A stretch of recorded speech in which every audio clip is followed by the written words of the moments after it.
Hello friends, जय हिंद, जय भारत। कैसे हैं? आशा है आप सभी लोग सही होंगे। चलिएगा, आज का हमारा जो टॉपिक है सीधे मुद्दे पे आएंगे, ज्यादा बात नहीं करेंगे। हम लोग भारतीय संविधान की बात कर रहे हैं। सबको पता है भारतीय संविधान क्या है, कैसे है, इसका निर्माण कैसे हुआ, है ना। तो हम एक एक करते कंप्लीट एक एक चैप्टर कंप्लीट करेंगे। इंडियन कॉन्स्टिट्यूशन कैसे उसका निर्माण हुआ, प्रियम्बल क्या है इंडियन कॉन्स्टिट्यूशन की, कितने पार्ट्स है, कितने आर्टिकल्स है, कितने शेड्यूल्स है, इसके बारे में चर्चा करेंगे। जो आज का हमारा जो टॉपिक है वो है प्रियम्बल ऑफ इंडियन कॉन्स्टिट्यूशन या भारतीय संविधान की प्रस्तावना। क्या है ये प्रस्तावना, है कैसे? देखिएगा, सबसे पहले तो प्रस्तावना है क्या। हमें पता है कि हमारे संविधान को बनाने के लिए लंबा चौड़ा एक काम चला था। भारतीय संविधान सभा का निर्माण किया गया था। संविधान सभा की कई बैठकें हुई, ज्यादा मैं उसमें नहीं जाऊंगा, संवैधानिक इतिहास की तरफ हम बात नहीं करेंगे। तो बहुत सी बैठकें हुई, जिसमें पहली बैठक हुई 9 दिसंबर 1946 को। आपको पता ही है, प्रथम बैठक हुई थी जिसमें सच्चिदानंद सिन्हा को अस्थायी अध्यक्ष चुना गया था।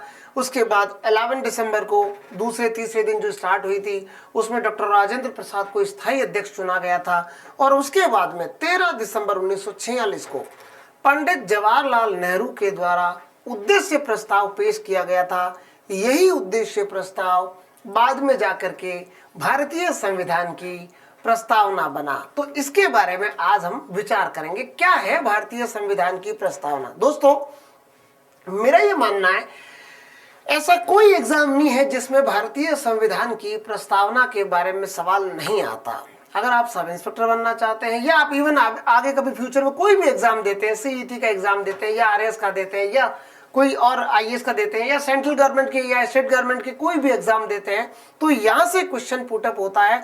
तो आज अपन सीधे चर्चा करेंगे। पहले ही कह चुका हूं, मेरे श्रीमुख से निकलने वाला हर एक शब्द सवाल है, इसलिए मेहरबानी करके जो भी बोला जाता है उसको आपको पढ़ना है।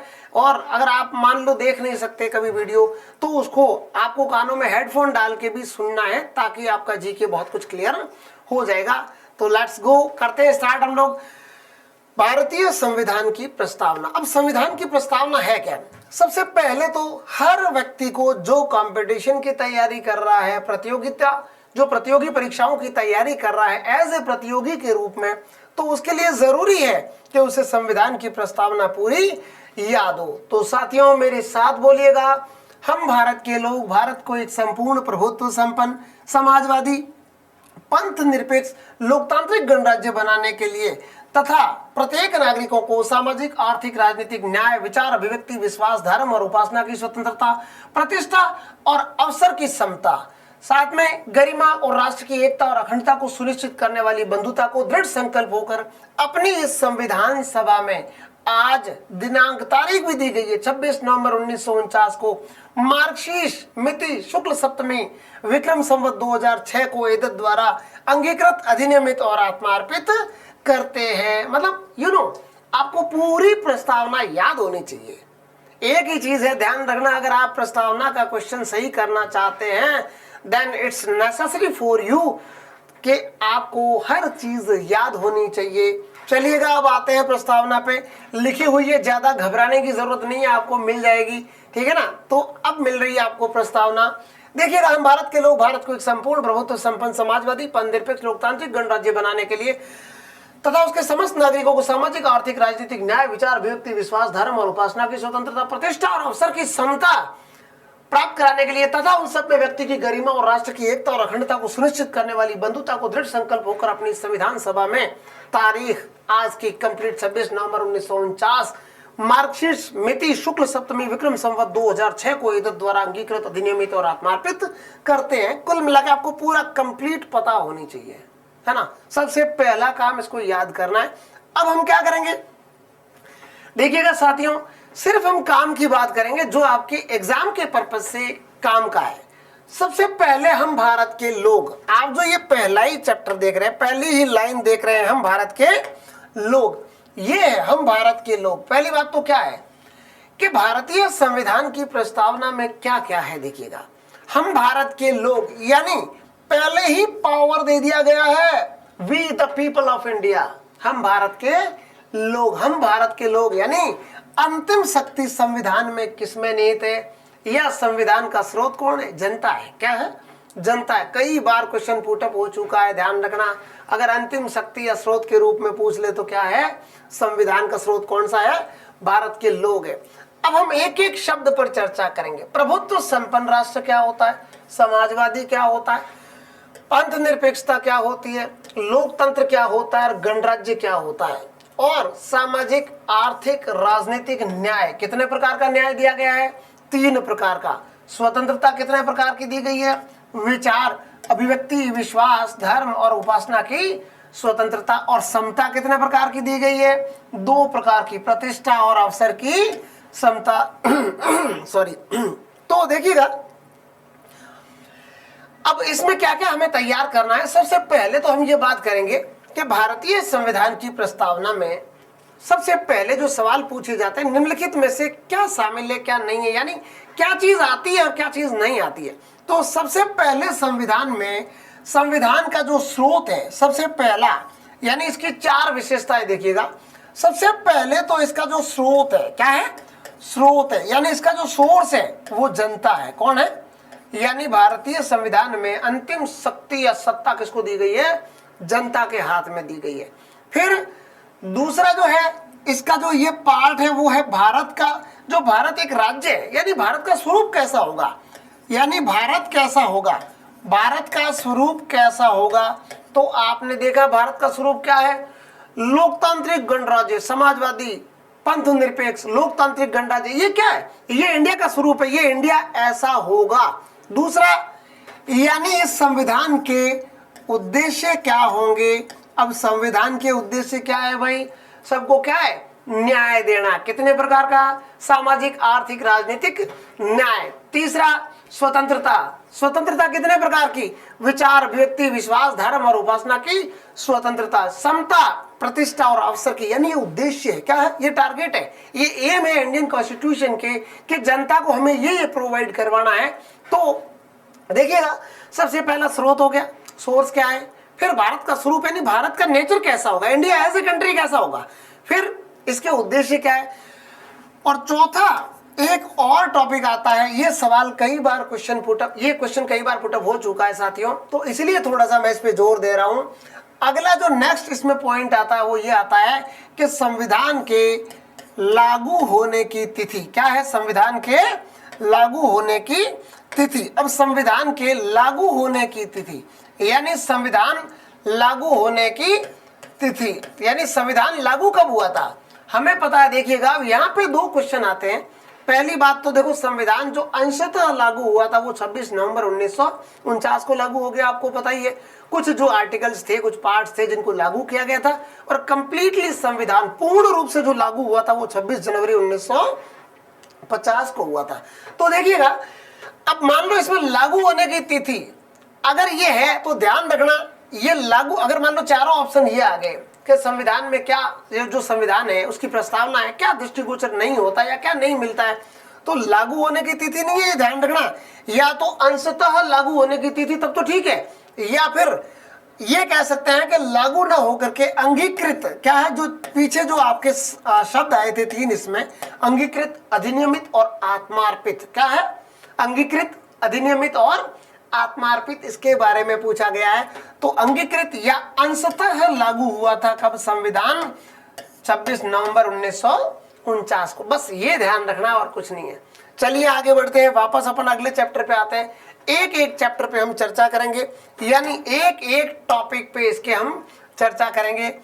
सबसे पहले हम भारत के लोग बता चुके, भारत को एक संपूर्ण प्रभुत्व संपन्न, अब कोई भी राष्ट्र प्रभुत्व संपन्न राष्ट्र क्या होता है, देखिएगा सबसे पहले तो इस पे चर्चा करेंगे। सॉवरेन कंट्री क्या होता है, आपने नाम सुना होगा, सॉवरेन, ठीक है ना।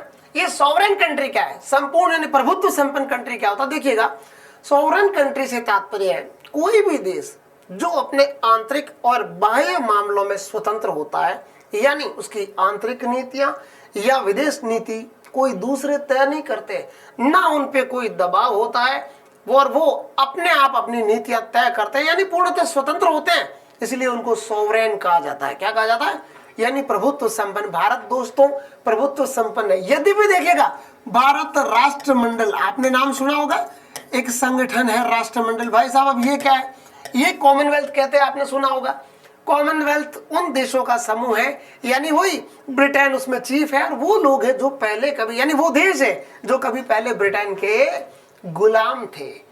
तो अब क्या है, अब जो राष्ट्रमंडल का जो ग्रुप बना हुआ है, यद्यपि भारत भी उसका क्या है, एक सदस्य के रूप में है, लेकिन भारत कोई अंग्रेजों का या ब्रिटेन का गुलाम नहीं है। भारत अपनी आंतरिक और बाह्य पॉलिसी के लिए खुद बिल्कुल अपने आप में आत्मनिर्भर है, यानी हमें कोई दबाव में नहीं ला सकता। हम हमारी मर्जी से हमारी नीतियां तय करते हैं, इसीलिए हम संपूर्ण प्रभुत्व संपन्न है। क्या है? संपूर्ण प्रभुत्व संपन्न है। अब नेक्स्ट जो पॉइंट है उस पे आते हैं, वो है समाजवादी। क्या है? यानी सोशलिस्ट क्या होता है? समाजवादी। देखिएगा समाजवादी क्या है? समाजवादी, समाजवादी जो अर्थव्यवस्था होती है वो क्या होती है? देखिएगा, एक तो पूंजीवादी अर्थव्यवस्था होती है, एक समाजवादी अर्थव्यवस्था होती है। आपने सुना होगा, समाजवादी अर्थव्यवस्था वो होती है जिसमें जो संसाधन होते हैं किसी देश के, उनमें उन संसाधनों पर सरकार का नियंत्रण होता है, राष्ट्र का नियंत्रण होता है, और सभी लोगों में संसाधनों का समुचित वितरण सरकार के द्वारा किया जाता है, वो समाजवादी सरकार कहलाती है। पूंजीवादी वो होती है जिसमें कुछ संसाधनों पर विशेष लोगों का अधिकार होता है, अपने अपने हिसाब से काम करते हैं, सरकार इंटरफेयर कम करती है उसमें, बस यही है। जिसमें प्राइवेटाइजेशन ज्यादा होता है, जैसे आपने सुना होगा। तो भारतीय जो संविधान होगा या जो भारतीय पूरी व्यवस्था होगी वो समाजवादी व्यवस्था होगी। बिल्कुल ये भारतीय संविधान की प्रस्तावना में क्लियर लिखा गया है, बाद में ऐड किया गया था, इसके बारे में चर्चा करेंगे। तो भारत के जो समाजवादी, यानी भारत का जो समाजवाद है वो लोकतांत्रिक समाजवाद है, साम्यवादी समाजवाद नहीं है, ध्यान रखना। और जैसे मान लो चाइना है वगैरह तो साम्यवादी है वहां पे, ठीक है ना, व्यवस्था है। हमारे यहाँ समाजवाद है, लोकतांत्रिक समाजवाद है, यानी राष्ट्र का बिल्कुल नियंत्रण है, लेकिन जनता के हित में वो क्या करता है, संसाधनों का समुचित वितरण करते हैं। समाजवादी व्यवस्था इसी को कहा जाता है, ध्यान रखना। हालांकि क्या भारत आज भी समाजवादी है? क्या भारत समाजवाद से पूंजीवाद की तरफ अग्रसर है? लेकिन आपको बता दूं थोड़ा सा और आगे बढ़ के, 1991 में जब से एलपीजी का प्रोजेक्ट आया है, एलपीजी मीन्स गैस, जो घर में अपन खाना बनाते हैं वो तो है ही है भाई, वो लिक्विफाइड पेट्रोलियम गैस है जो काम आती है, एलपीजी या किसी और ग्रुप में काम आती है। हम लोग जो रोजमर्रा के जो कामों में इसको यूज करते हैं वो एलपीजी है। इसके अलावा ये है लिबरलाइजेशन, प्राइवेटाइजेशन और ग्लोबलाइजेशन, यानी उदारीकरण, निजीकरण और भूमंडलीकरण। यानी 91 में जब ये कॉन्सेप्ट आया भारत में, तो धीरे धीरे हमारी जो समाजवादी अर्थव्यवस्था उसका कॉन्सेप्ट भी धूमिल होने लगा। और साथ ही और बता दूं, जो वर्तमान सरकार है हमारी, बिल्कुल पूर्णतः ये कहा जा सकता है कि समाजवाद से पूंजीवाद की ओर अग्रसर है, यानी प्राइवेटाइजेशन किया जा रहा है, लिबरलाइजेशन किया जा रहा है। और भूमंडलीकरण के इस युग में, वैश्विक युग में, यानी ग्लोबल विलेज की अवधारणा में सरकार आगे बढ़ रही है, इसलिए समाजवादी कॉन्सेप्ट धीरे धीरे कम होता जा रहा है। ओके, तो कहां पहुंचे हम? कहा थे हम लोग? एक बार थोड़ा सा वापस बैक करेंगे। प्रभुत्व संपन्न हो गया, समाजवादी हो गया और पंथ निरपेक्ष हो गया। क्या है? समाजवादी और पंथ निरपेक्ष। अब देखिएगा पंथ निरपेक्ष क्या है, सेक्युलरिज्म क्या है, कोई व्यक्ति सेक्युलर कैसे होता है? देखिएगा, सबसे पहले तो हम देश की बात करते हैं। भारत पंथ निरपेक्ष या धर्म निरपेक्ष देश है। कैसे? भारत इसलिए पंथ निरपेक्ष है कि भारतीय जो हमारी संविधान की व्यवस्था है उसमें एक क्लियर कर दिया गया है, किसी भी धर्म को हम राज्य धर्म के रूप में स्वीकार नहीं करेंगे। देश के द्वारा सभी धर्मों का समान रूप से आदर किया जाएगा। यही हमारा पंथ निरपेक्ष का फॉर्मूला है। ध्यान रखिएगा, समाजवाद, पंथ निरपेक्ष, यानी ये जो तीन वर्ड है, समाजवाद कौन सा है? समाजवाद, पंथ निरपेक्ष कौन सा है? पंथ निरपेक्ष, समाजवाद, पंथ निरपेक्ष और अखंडता। ये जो तीन शब्द है ये भारतीय संविधान की प्रस्तावना में बाद में जोड़े गए थे, यानी 42वां संविधान संशोधन 42 कॉन्स्टिट्यूशनल अमेंडमेंट इन 1976 में 42वां संविधान संशोधन कौन सा था? ये 42वां संविधान संशोधन कब किया गया था? 1976 में किया गया था। देखिए, तो 1976 में जो ये संविधान संशोधन किया गया था उसमें 3 शब्द लिए गए थे। कई बार पूछा गया निम्नलिखित में से कौन सा शब्द 42वें संशोधन द्वारा लिया गया था या नहीं लिया गया था, कई बार ये पूछा जा चुका है। तो पंथ निरपेक्ष के बारे में आप समझ चुके हैं। नेक्स्ट पे आइएगा साथियों, अगला वाला यानी पंथ निरपेक्ष हो गया। लोकतांत्रिक यानी लोकतंत्र क्या होता है हमें पता ही है। अरे भाई लोकतंत्र क्या, जनता का तंत्र, जनता का जनता के द्वारा जनता के लिए शासन है, वो लोकतंत्र है। और गणराज्य यानी रिपब्लिक क्या होता है, रिपब्लिक साथियों मेरे से सब इंस्पेक्टर के इंटरव्यू में पूछा था रिपब्लिक क्या होता है, लेकिन क्या बताऊं बड़े अफसोस की बात है कि मुझे पता तो था। गणराज्य पूछ लेते तो मुझे पता था कि जनता के द्वारा जिसका अध्यक्ष या जो जिसका चीफ होता है वो प्रत्यक्ष या परोक्ष रूप से चुना जाता है। उस टाइम इतना नॉलेज भी नहीं था भाई, नए नए खिलाड़ी थे, नए नए बरसाती मेंढक थे, ठीक है ना। कंपटीशन की बरसात में हम लोग स्नान कर रहे थे, नए नए, ठीक है ना। तो खैर एनीवे, तो उस टाइम पूछा रिपब्लिक क्या होता है, तो वास्तव में मैं उस इंटरव्यू में रिपब्लिक नहीं बता पाया। उनको ऐसे तो कैसे कहूँ सर इसको हिंदी में बताओ ना, क्या कहते हैं।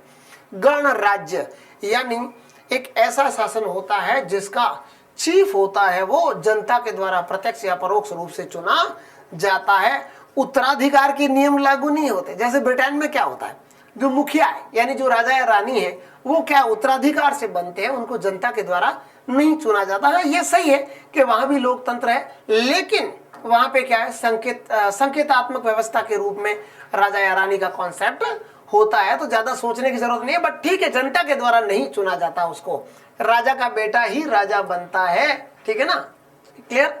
या राजा की बीवी ही रानी बनती है, बाकी तो आप समझ रहे हो, बाकी तो अच्छा पटरानी भी बनती है क्या चलिए ठीक है, कहां तक थे अपन। सॉरी गणराज्य बनाने के लिए तथा उसके समस्त नागरिकों को सामाजिक आर्थिक राजनीतिक न्याय। अगला सवाल ये पूछा जाता है, ध्यान रखना, भारतीय संविधान की प्रस्तावना में कितने प्रकार का न्याय बताया गया है, तो 3 प्रकार का, सामाजिक आर्थिक और राजनीतिक। कई बार ये सवाल पूछा गया है, सीक्वेंस पूछिए, सामाजिक आर्थिक राजनीतिक, सामाजिक राजनीतिक आर्थिक, राजनीतिक आर्थिक सामाजिक, आर्थिक सामाजिक राजनीतिक। तो आपको सामाजिक आर्थिक और राजनीतिक न्याय, ये इसकी सीक्वेंस भी आपको याद करनी है।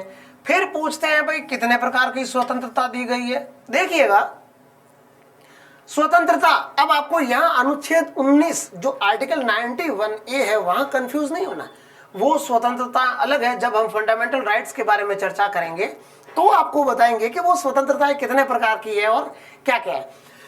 यहाँ आपको केवल और केवल प्रस्तावना के बारे में ही ध्यान रखना है। यहाँ स्वतंत्रताएं 5 दी गई है। कौन कौन सी है देखिएगा, कौन कौन सी स्वतंत्रताएं, विचार, अभिव्यक्ति, विश्वास, धर्म और उपासना की स्वतंत्रता, यानी कितने प्रकार की, 5 प्रकार की। फिर समता है, कितने प्रकार की, प्रतिष्ठा और अवसर की समता दी गई है। तो यहां तक क्लियर हो गया, अवसर की समता तथा उन सब में व्यक्ति की गरिमा और राष्ट्र की एकता और अखंडता सुनिश्चित करने वाली बंधुता को बढ़ाने के लिए दृढ़ संकल्प होकर अपनी संविधान सभा में आज तारीख, यानी भारतीय संविधान कब लागू किया गया था, अंशतः ध्यान रखना 26 नवंबर 1949 को। फिर ये तारीख भी ध्यान रखना है, अगला एक्सटेंशन अगर क्वेश्चन का होगा तो यहां से होगा, यानी कौन सी तारीख थी, शुक्ल सप्तमी, मार्गशीर्ष महीना है। कौन सा महीना है, मार्गशीर्ष है। और शुक्ल सप्तमी को विक्रम संवत 2006 को हमारा संविधान अंगीकृत, अधिनियमित और आत्मार्पित किया गया था। यानी ये सवाल भी पूछा गया है, इनकी सीक्वेंस पूछी गई है, ध्यान रखना। तो वही अंगीकृत, अधिनियमित और आत्मार्पित किया गया है, ये कई बार पूछा गया है। सीक्वेंस ध्यान रखना, मैंने कहा ना, देखो सीधी सी गणित है। अगर आपको प्रस्तावना का सवाल करना है तो सबसे बढ़िया तरीका है बस ये 5-7 लाइनें याद करनी है और आराम से, हम भारत के नागरिक हैं, हमारा संविधान हमारा आधार है, हमारे लिए इज्जत का विषय है, हमारे लिए सबसे बड़ी पुस्तक ही वही है। तो फिर क्यों ना हम उसकी प्रियम्बल भी याद नहीं कर सकते, इतना कष्ट तो कर ही सकते हैं ना। आप एक सजग प्रशासनिक अधिकारी बनने जा रहे हैं या राजस्थान सरकार या सेंट्रल गवर्नमेंट का हिस्सा होने जा रहे हैं, तो एक जागरूक नागरिक होने के नाते, सरकार और प्रशासन का हिस्सा होने के नाते जरूर है हमारा ये दायित्व बनता है कि हम कम से कम भारतीय संविधान की प्रस्तावना तो याद रखें। मेरा बस चले तो मूल कर्तव्य में जुड़वा दूं इसको।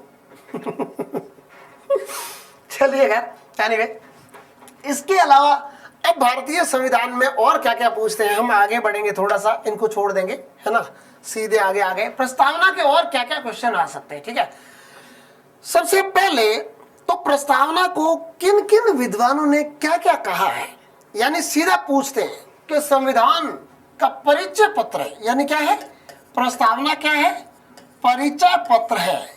संविधान का परिचय पत्र किसको कहा है, प्रस्तावना को। किसने कहा है, पालकी वाला ने। किसने कहा है, पालकी वाला। ध्यान रखना, पूछा जाता है कि निम्नलिखित में से किस विद्वान के द्वारा भारतीय संविधान की प्रस्तावना को संविधान का परिचय पत्र कहा गया है, पालकी वाला के द्वारा।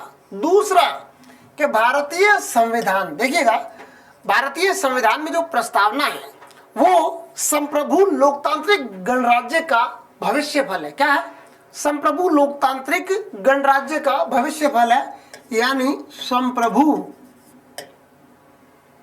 लोकतांत्रिक गणराज्य का भविष्य फल है। भविष्य फल है ना, ये किसने कहा है, के एम मुंशी साहब ने। किसने कहा है, अरे भाई मुंशी जी ने कहा है। किसने कहा है, के एम मुंशी, इन्होंने कहा था। उसी प्रकार कुछ और भी सवाल पूछते हैं, जैसे अर्नेस्ट बारकर, नाम तो सुना होगा आपने, अर्नेस्ट बारकर। सीधा याद रखने का सब्जेक्ट और कुछ नहीं, देखिएगा शॉर्ट में याद करना, एज इट इज कोई याद करने की जरूरत नहीं है, एक एक कुंजी नोट उठा लो। जैसे अर्नेस्ट बारकर ने क्या कहा, यह संविधान का क्या है, कुंजी नोट है। सॉरी, कौन सा नोट है, कुंजी नोट है। कौन सा नोट है, कुंजी नोट है। किसने कहा था, अर्नेस्ट बारकर ने। हिदायतुल्लाह ने क्या कहा था, न्यायाधीश महोदय जो हिदायतुल्लाह थे, हिदायतुल्लाह, उन्होंने इसे संविधान की क्या बताया था, आत्मा बताया था। क्या बताया था। और ठाकुरदास भार्गव थे जिन्होंने कहा था यह भारतीय संविधान का सबसे सम्मानित भाग और आत्मा है। एक लाइन याद रखनी है बस, और कुछ नहीं करना। इसके अलावा और क्या कर सकते हैं, भारतीय संविधान में प्रस्तावना में और क्या क्या क्वेश्चन पुटअप होते हैं, ये ध्यान रखना कि किस व्यक्ति ने क्या कहा है। चलिए, सारा लिखने की जरूरत भी नहीं है, आप लोग देख लीजिएगा। थोड़ा सा स्लाइड को रोक करके या वीडियो को पॉज करके भी आप सुन सकते हैं, वापस रिपीट करके भी सुन सकते हैं। अब जो अगला सवाल आता है, क्या भारतीय संविधान की प्रस्तावना संविधान का भाग है या नहीं, ये सबसे बड़ा सवाल है। क्या है कि प्रस्तावना संविधान का भाग है या नहीं है। देखिए, बेरूबारी का वाद उठा था सबसे पहले 1960 में। क्या उठा था, 1960 में सबसे पहला इस संबंध में मुकदमा आया था, बेरूबारी का मुकदमा। किसका मुकदमा था, बेरूबारी का वाद था 1960 में। 1960 में बेरूबारी के वाद में ही आया था कि क्या भारतीय संविधान की प्रस्तावना संविधान का भाग है या नहीं है। तो यहाँ पर इस वाद में आदरणीय सुप्रीम कोर्ट ने ये फैसला दिया था कि भारतीय संविधान की प्रस्तावना जो प्रिएम्बल है वो कॉन्स्टिट्यूशन का पार्ट नहीं है। फिर उसके बाद वापस 1973 में हर व्यक्ति के जुबान पर जो मुकदमा है, जो वाद था, केशवानंद भारती। कौन सा था, केशवानंद भारती वर्सेस केरल राज्य, AIR 1973 सुप्रीम कोर्ट। ठीक है ना। 1973 में केशवानंद भारती का वाद हुआ, जो आपको पता ही है भारतीय संविधान के मामले में एक नींव का पत्थर साबित हुआ। बहुत सारे डिसीजंस दिए गए इस बारे में। कभी फुर्सत मिलेगी तो अपन इस मुकदमे के बारे में सीधा चर्चा कर लेंगे। यहाँ केवल, क्योंकि चर्चा करना भी जरूरी है, थोड़ा सा टाइम मिलेगा कभी तो करेंगे इसके बारे में। यहाँ केवल ये कहेंगे कि केशवानंद भारती वर्सेस केरल राज्य में सुप्रीम कोर्ट ने कहा था कि प्रस्तावना संविधान का भाग है। अब बताइए, जब प्रस्तावना संविधान का भाग है तो क्या उसका संशोधन हो सकता है, ये भी अपने आप में एक ज्वलंत हिस्सा है। तो जब प्रस्तावना संविधान का भाग हो सकता है या नहीं है, पहली बात तो नहीं था बेरुबारी के बाद में, और दूसरा केशवानंद भारती वर्सेस केरल राज्य में सुप्रीम कोर्ट ने कह दिया कि संविधान का भाग है प्रस्तावना। इसीलिए अंततः ये तय है कि भारतीय संविधान की प्रस्तावना में संशोधन किया जा सकता है। तभी 1976 में 42वें संविधान संशोधन द्वारा 3 शब्द जोड़े गए, यानी भारतीय संविधान की प्रस्तावना केवल और केवल कितनी बार संशोधन हुई है? केवल एक बार 42वें संविधान संशोधन के द्वारा इनको चेंज किया गया है, यानी समाजवाद, पंथ निरपेक्ष और अखंडता शब्द जोड़ा गया है। दूसरा, ठीक है, तो केशवानंद भारती वर्सेस केरल राज्य में, यानी इसका अब संशोधन भी हो सकता है, लेकिन मूल ढांचे की अवधारणा कई बार कहा गया है। मूल ढांचा है ना, जो बेसिक ढांचा क्या है, यानी वो पार्ट है संविधान का जिस पर संविधान के आधार स्तंभ है, संविधान टिका हुआ है। जैसे पंथ निरपेक्षता हो गया, या भारतीय स्वरूप हो गया, लोकतांत्रिक गणराज्य हो गया, जो हमारी माननीय न्यायपालिका की जो स्वतंत्रता है, ये ऐसे कुछ सिद्धांत है जिनको हम संविधान से बाहर नहीं निकाल सकते हैं, संविधान से बाहर नहीं निकाल सकते हैं।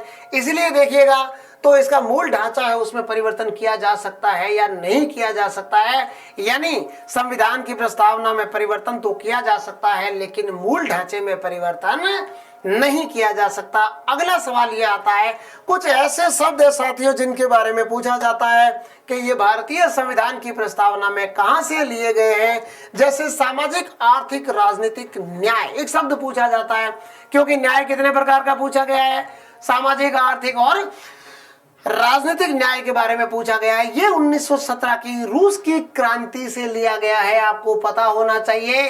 और स्वतंत्रता, समता और बंधुत्व शब्द है वो कहां से लिया गया है?